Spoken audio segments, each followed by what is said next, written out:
এনায়েত প্রভুবাদ আবার একটা ভিডিও বানাইছে। আমি ওটা কইছিলাম পলিটিক্স নিয়ে কসকসানি না করতে। ভারতীয় পণ্য বয়কট আন্দোলনের সময় ওর কুরকুরে নিয়ে উঠছিল। ব্যাপার না, বাতের রোগীদের যেমন আমাবস্যার পূর্ণিমা বাতের ব্যথা জায়গায় ওঠে, তেমনি প্রভুপাদের কিছু বিশেষ বিশেষ সময় কুরকুরে নিয়ে ওঠে। ওরে নিয়ে কিছু বলতাম না, কিন্তু একটা ভিডিও সারিছে, এটা নিয়ে কিছু না কইলেই না। মুশকিল হইলো কইছে বিএনপি নিয়ে। বিএনপির ডিফেন্ড করা তো আমার দায়িত্ব না, দায়ও না, আমি বিএনপি করিও না। কিন্তু বিএনপি ব্যাশিং এর নামে কোন শয়তানিটা শ্রী শ্রী এনায়েত প্রভুপাত করতেছে সেটা দেখায় দেওয়া দরকার, কারণ এটা দেশের জন্য জাতির জন্য জরুরি। আমি ওরে প্রভুপাত বলি কারণ ও হইতেছে বিজেপির বুয়েট শাখার সভাপতি। বাংলাদেশে বিজেপির পলিসি পার্সু করে, ঠিক যেভাবে ভারতীয় পণ্য বয়কটের সময় আমাদের পিছে লাগিয়েছিল, এখন বিএনপির পিছে লাগিয়েছে। তো এটা এখন বিএনপির পিছে লাগা হচ্ছে এখন বিজেপির পলিসি। মানে বিজেপি এখন জানে যে আওয়ামী লীগ আর তো আসবে না, কিন্তু বিএনপি যেন না আসে ক্ষমতায়, এটাই হইতেছে বিজেপির পলিসি। ও যেটা বলতে চাচ্ছে সেটা হচ্ছে আওয়ামী লীগ খারাপ, অবশ্যই ঠিক আছে, বিএনপি একই রকম খারাপ। বিএনপি একই রকম খারাপ একটা দল, এই বিএনপিকে ক্ষমতা আসতে দেওয়া যাবে না, ফেয়ার এনাফ। তো প্রভুবাদ আওয়ামী লীগের আমলে আওয়ামী লীগের শাসন নিয়ে কি কথা কবে পারছিল আপনারাই বলেন? তখন কিন্তু গোয়ার গু শুকায় গুটা হয়ে গেছিল, সেই সাহস হয় নাই। এখন ওর পৌরুষ জেগে উঠছে, বিপ্লবী হয়েছে, এখন হচ্ছে বিপ্লবী সাজিতে। ওই সময় কি কি করেছিল আসেন দেখি।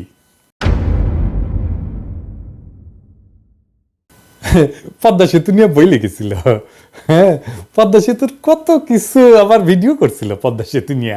নির্বাচন আগে হাসিনার যেগুলো মেগা প্রজেক্ট, গুলো মেগা দুর্নীতির প্রজেক্ট, সেগুলো নিয়ে ও ভিডিও বানিয়েছিল। পদ্মা সেতু নিয়ে, মাতারবাড়ি নিয়ে, রামপাল নিয়ে, পায়রা নিয়ে, রূপপুর নিয়ে। রূপপুরে কি পরিমাণে টাকা মারিছে এখন সব খবর বাড়াচ্ছে, কিন্তু ওর কাছে আসে নাই গেল সেই খবর, ওইটা প্রমোট করে গেছে। ইন্ডিয়া আউটের সময় ও ইন্ডিয়া আউটের পিছে লাগিয়েছিল, কইছিল মনে আছে না? এটা আবার দেখেন, বাংলাদেশের মানুষ নাকি পেঁয়াজ খেয়ে নেশা করে। শুনেন, বাংলাদেশের মানুষ দুইটা জিনিস দিয়ে নেশা করে, একটা হচ্ছে সয়াবিন তেল আর একটা হচ্ছে পেঁয়াজ। আবার দেখেন নসরুল হামিদের ওটি যে ভিডিও ব্যানার প্রশংসা করে। হ্যাঁ, আবার ইসরায়েলি পণ্য বয়কটের সময় স্টারবাক্সের মগ নিয়ে ওই উপহাস, দুইটা মগ, দুই হাতের দুইটা মগ নিয়ে উপহাস করছিল বয়কটকারীদের। আজ এডিটর সাহেব দেখান তো 5ই আগস্টের আগের ভিডিওগুলো দেখান, এখানে টাইটেলগুলা, আর পরের ভিডিওগুলোর টাইটেলগুলো এটি দেখান। দেখেছেন? দেখেছেন? হ্যাঁ, বিপ্লবী পৌরুষ জায়গায় উঠেছে, বিপ্লবী হয়ে উঠেছে। আগে ছিল ধ্বজভঙ্গ, তারপরে 5ই আগস্টের পরে ওর পৌরুষ জায়গায় উঠেছে। তা আসেন ভিডিওর শুরুতে কি কইছে সেটা দেখি। 5ই অগস্ট বিকাল থেকে বিএনপির বিভিন্ন লেভেল থেকে এই দাবি আসতে থাকে যে আগামী 3 মাসের মধ্যে আপনাকে নির্বাচন দিতে হবে। তো ও বিএনপির দোষ দিতেছে। বিএনপি কেন বাংলাদেশের বর্তমান অন্তর্বর্তীকালীন সরকারের কাছে নির্বাচন চাইছে? তো একটা গণতান্ত্রিক দল তো নিজের দেশের সরকারের কাছে সুষ্ঠু নির্বাচন চাইবে না? বিএনপি তো হাসিনার কাছেও চাইছে নির্বাচন নাকি? তো এনাদের ওই যে বাবার দেশ ভারতের কাছে যে ওর নেতা সজীব ওয়াজেদ জয় 90 দিনের মধ্যে বাংলাদেশে নির্বাচন করায় দেওয়ার দাবি করলো, সেটা এনাদের ভাল লাগছে না? হ্যাঁ, দেখেছেন? আসেন একে একে অন্য অভিযোগগুলা দেখি। ওই করছে যে মার্কিন দূতাবাসের সূত্র নাকি দাবি করেছে যে তারেক রহমান বিভিন্ন কনস্ট্রাকশন কোম্পানি আর প্রতিষ্ঠানের কাছে চাঁদা চাইছিল। শুনেন, মার্কিন দূতাবাসেরই আরেকটা সূত্র বলতেছে তারেক রহমান কোটি কোটি ডলারের অবৈধ সম্পদ সংগ্রহ করছেন। ঢাকায় আগে একজন মার্কিন রাষ্ট্রদূত ছিলেন যার নাম জেমস এফ মরিয়ার্টি। উনি বলতেছেন তারেক রহমান শুধুমাত্র যে মোনেম কনস্ট্রাকশনের মতন একটা লোকাল কোম্পানির কাছ থেকে ঘুষ খাইছেন এমন না, ওই কি মোনেম কনস্ট্রাকশন তারেক রহমানকে 4.5 লক্ষ মার্কিন ডলার ঘুষ দিছিল। আসল কাহিনী হচ্ছে মার্কিন দূতাবাস এরকম কোনো দাবি করে নাই। মার্কিন দূতাবাস তাদের কেবলে মানে যে সমস্ত কমিউনিকেশন পাঠায় আর কি, তার দেশে কোথায় কি আপডেট হচ্ছে এইগুলা লিখে পাঠায় এবং বিভিন্ন বিষয়ে ওয়াশিংটনের মতামত চায়। এরকম একটা কেবল যেটা পাঠানো হয়েছে 2008 সালের নভেম্বরে, সেখানে তারা লিখছিল যে বাংলাদেশের দুর্নীতি দমন কমিশন তারেক রহমানের বিরুদ্ধে বিভিন্ন অভিযোগ আনছে, যার মধ্যে আছে অমুক কনস্ট্রাকশন ফার্ম থেকে চাঁদা দাবি, তমুক প্রতিষ্ঠান থেকে চাঁদা দাবির অভিযোগ। এটা রিপোর্টিং, এইটা মার্কিন দূতাবাসের কোনো অভিযোগ না। একটা দাবিও কিন্তু মার্কিন দূতাবাস বা তাদের কোনো সূত্র করতেছে না। এই অভিযোগ আনছে মইনুল আহমেদের সরকারের দুর্নীতি দমন কমিশন, যারা তখন -2 ফর্মুলা বাস্তবায়নে ব্যস্ত। আর আমেরিকা দূতাবাস সেই মামলাগুলোর বর্ণনা করতেছে, আর কিছু না। কিন্তু এই মামলাগুলো কিভাবে হয়েছে সেটা একটা বর্ণনা কিন্তু আছে মহিউদ্দিন আহমেদের বই 1/11-তে। এই মামলাগুলো হয়েছিল সরাসরি মইনুল আহমেদের নির্দেশে, যদিও তখনকার এনবিআর বা দুদক কেউই তারেক রহমানের বিরুদ্ধে কিছুই পায় নাই। বইয়ের 274 পৃষ্ঠাতে মহিউদ্দিন আহমেদ যখন তৎকালীন এনবিআর এর শীর্ষ কর্মকর্তাকে তারেক রহমানের মামলাগুলোর ব্যাপারে জিজ্ঞেস করছে, উনি উত্তর দিচ্ছেন, কি বলতেছেন, তাদের বিরুদ্ধে তো কোনো মেজর কেস পাওয়া যায়নি, যেমন তারেকের তো কোনো কিছু প্রমাণিত হয় নাই, তার তো কিছু পাই নাই বলতে গেলে, দেখেছেন। এবং এই 1/11 বইতে খুব বিস্তারিতভাবে লেখা আছে কিভাবে মইনুল আহমেদ বাধ্য করছিল এই সমস্ত মামলা দিতে।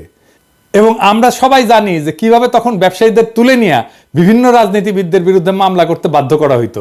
সেই মামলাগুলোর সূত্র ধরে এই প্রভুপাদ ভিডিও বানায় ফেলছে যে তারেক রহমান চাঁদাবাজি করছে, দেখেছেন। মানে মানুষের তো ইন্টেলেকচুয়াল একটা অনেস্টি থাকবে। উনাকে আবার ছাত্র পড়ায় বুয়েটে, ছাত্র কি শিখবে ওর কাছ থেকে? ছাত্র সাবজেক্ট কি শিখবে জানি না, কিন্তু নৈতিকতা তো শিখবে না ওর কাছ থেকে। এখন প্রশ্ন হইতেছে যে মামলাগুলো হইলো গত 17 বছর, এই চাঁদাবাজি মামলার অগ্রগতি কি? গোড়ার ডিম, শূন্য। এটা চাঁদাবাজির মামলাও হাসিনা গত 17 বছরের কোনো আদালতে প্রমাণ করতে পারে নাই, এমনকি কোনো বিবাদী এই সমস্ত ভুয়া মামলা চালাইতেও চায় নাই। তো প্রভুবাদ কোত্থেকে পাইলো এগুলা? দেখেছেন কিরকম জাউরা, কিরকম জাউরা। এনায়েতের ভিডিওতে আমিন আহমেদ ভুইয়া নামে এক ব্যবসায়ীর কথা বলছে, যাকে নাকি তারেক রহমান হুমকি দিছিল চাঁদার জন্য। অথচ আমিন আহমেদ ভুইয়া নিজেই দাবি করছে যে তাকে জোর কইরা তারেক রহমানের বিরুদ্ধে মামলা করানো হয়েছিল। তো এডিটর সাহেব আগে দেখান প্রভুপাত কি কইছে। এই তারেক রহমান আল আমিন কনস্ট্রাকশনের মালিক আমিন আহমেদকে হুমকি দিছেন, তুমি যদি আমাকে $1.5 লক্ষ না দাও তাহলে তোমার কোম্পানি আমি বন্ধ করে দিব। তারপরে দেখান আমিন আহমেদ ভুইয়া কি কইছে। কারণ একটা স্থিতি বিষয় মামলাটি দেখুন বর্তমানে রাষ্ট্র বনাম তারেক রহমান সাহেব। আমি নিজে যদি উদ্যোগ হয়ে মামলা করতাম তাহলে তো মামলা চালুই থাকতো। আমার যদি উদ্যোগ বা ইচ্ছা থাকতো, আর স্বাভাবিক বিষয়, আমি তার সময় কেন মামলা করতে যাব? উনি তো আমার দলের সিনিয়র যুগ্ম মহাসচিব, উনি নমিনেশন দিয়েছে, আমার সাথে রাজনীতি করি। মানে প্রভুপাদ ভিডিওতে যার নাম উল্লেখ করে দাবি করছে যে তার কাছে তারেক রহমান চাঁদা চাইছে, সে নিজেই বলতেছে যে তার কাছে তারেক রহমান টাকা চায় নাই, তাকে মামলা করতে বাধ্য করছে মইনুল আহমেদের সরকার। মানে ওই যে বলছে বিএনপিতে এর মধ্যে ক্ষমতায় আসেনি, মইনুলের পর তো আওয়ামী লীগ ক্ষমতায়, তাহলে ও তো এমন না জোরে চাপ দিয়ে বলছে বিএনপি, তাই না? এইটা গেল প্রথম ধাপ্পাবাজি। দ্বিতীয় ধাপ্পাবাজি ধরি, প্রভুপাত দাবি করেছে যে তারেক রহমান নাকি বাংলাদেশে সিমেন্টসের সমস্ত চুক্তি থেকে 2% কমিশন নিয়েছিলেন। থার্ড এক্সাম্পল সিমেন্স থেকে এই তারেক রহমান এবং তার ভাই আরাফাত রহমান কোকো ঘুষ নিছেন বলে কিন্তু অভিযোগ আছে। একজন প্রত্যক্ষ সাক্ষী জানাইতেছেন বাংলাদেশে সিমেন্সের যত চুক্তি হইতো তার থেকে প্রায় 2% কমিশন এই তারেক রহমান নিতেন। সিমেন্সের বিরুদ্ধে আমেরিকার যে মামলা হয়েছিল সেই মামলা 20 পৃষ্ঠার রায়ে কোন ডকুমেন্টে তারেক রহমান সিমেন্সের কাছে টাকা চাইছে বা তারেক রহমানকে সিমেন্স 1 টাকাও কখনো দিছে এমন কোনো কথার উল্লেখই নাই। এই যে তাহলে এই তথ্য প্রভুপাত কোথায় পেয়েছে? হ্যাঁ, আওয়ামী লীগ দিছে ওরে, ইন্ডিয়া দিছে ওরে, বুঝছাও। আচ্ছা, এরপরের ঘটনা আর এটা ইন্টারেস্টিং, কারণ এটা থেকে আরো পরিষ্কার হয়ে যাবে যে এই প্রভুপাদের বেসিকই ক্লিয়ার না। ওই দাবি করেছে যে টঙ্গীতে একটা 80 মেগাওয়াট প্ল্যান্ট নির্মাণের জন্য চীনা কোম্পানি হারবিন তারেক রহমানকে $7.5 লাখ মার্কিন ডলার ঘুষ দিছিল। শুনেন, 12ই অগাস্ট প্রধান উপদেষ্টার সাথে চালু করবে কিনা, আর আদৌ দেশ পরিচালনার জন্য তারা আওয়ামী লীগের একটা বিকল্প হইতে পারে কিনা।